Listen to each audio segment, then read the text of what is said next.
Ayan. Gagawa po tayo ng ano. Kasi ubos na yung aking ano, tawag dito. Turmeric. So, ito kasi yung ginagawa kong ano, luyang puti. Ayan. Naano ko siya, nilalaga ko. Tapos, bali ito po ay inaano ko lang din, nilalagay ko lang sa ref para doon lang siya, para hindi siya masira. Yun. So, ito, hihiwain po, hinugasan ko. Hindi ko po siya babalatan. Hinugasan ko lang po siya. Ayan, hihiwain ko po yan. Ayan. Tapos, papakuluan ko po, ayan, mga 4 na baso. So, ilang days ko din po itong maiinom. Hinahalo ko lang po ito. Tapos, ilalagay ko po siya sa ref. Tapos, maglalagay po ako sa tumbler.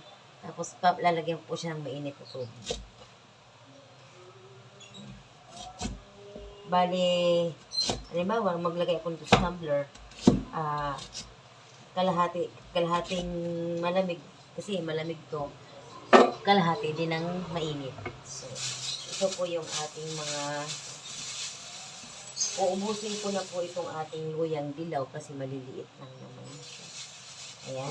Ay, sorry. Ayan. Tapos, kapag okay na po siya, sasalain ko naman po siya.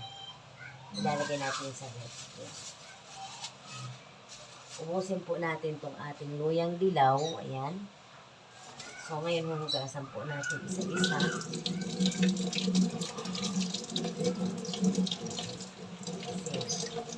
May mga ano yan, ito mga putik-putik yan. Tapos hiwain din natin po yan para yung katas ganyan lang po yan.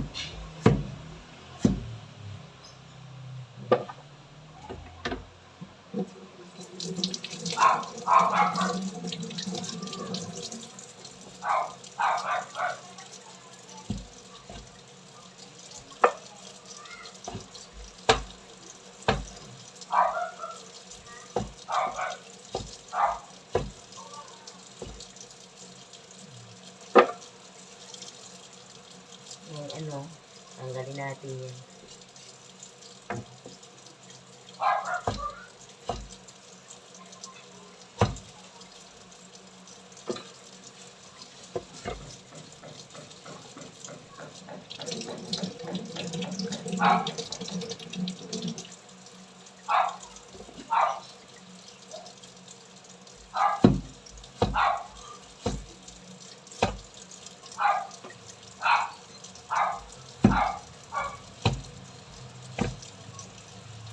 Ito po yung iniinom ko.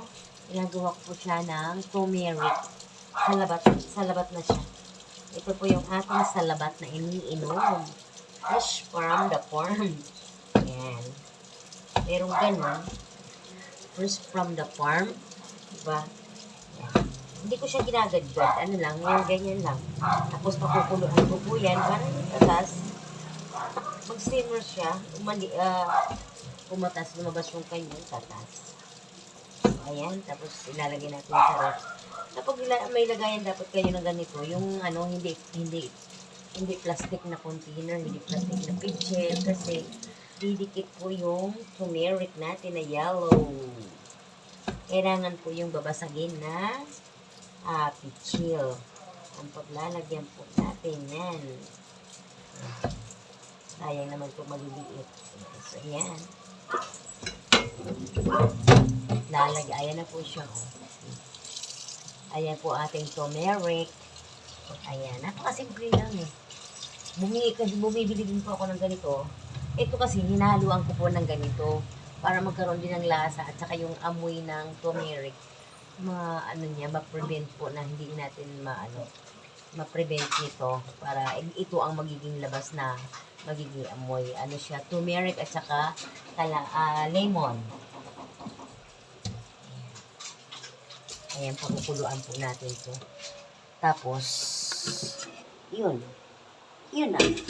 Yun na po yung ating iinumin everyday. Ayan. Ito po yung iniinom ko everyday.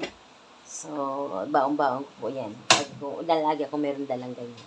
So, ayan na po yung ating turmeric. Ayan, pakuluin na po natin. So, ayan lang po. Kapag kayo ay, bumili po kayo ng loya. Loyang puti, loyang dilaw, at paghaluin nyo po siya. Wala nga siyang limon eh. Dapat may limon yan, di ba? So, okay lang po yan. Pwede naman akong bumili ng limon at i-additional ko na lang po sa kanya. Pwede kong ipatak sa kanya doon sa tumbler na paglalagyan natin. Di ba? So, yun lang po. Thank you for watching mga ka-healthy. Ayan. Laging healthy po ang ating katawan. Hindi po ako nag-almusal kasi iyan po ang ating e-element po to this video. May langaw. Nakakainis. Ang daming langaw ngayon. Hindi ko po alam kung anong gagawin sa kanilang mga langaw na yan. Kaya yan, thank you mga ka-healthy. Bye-bye.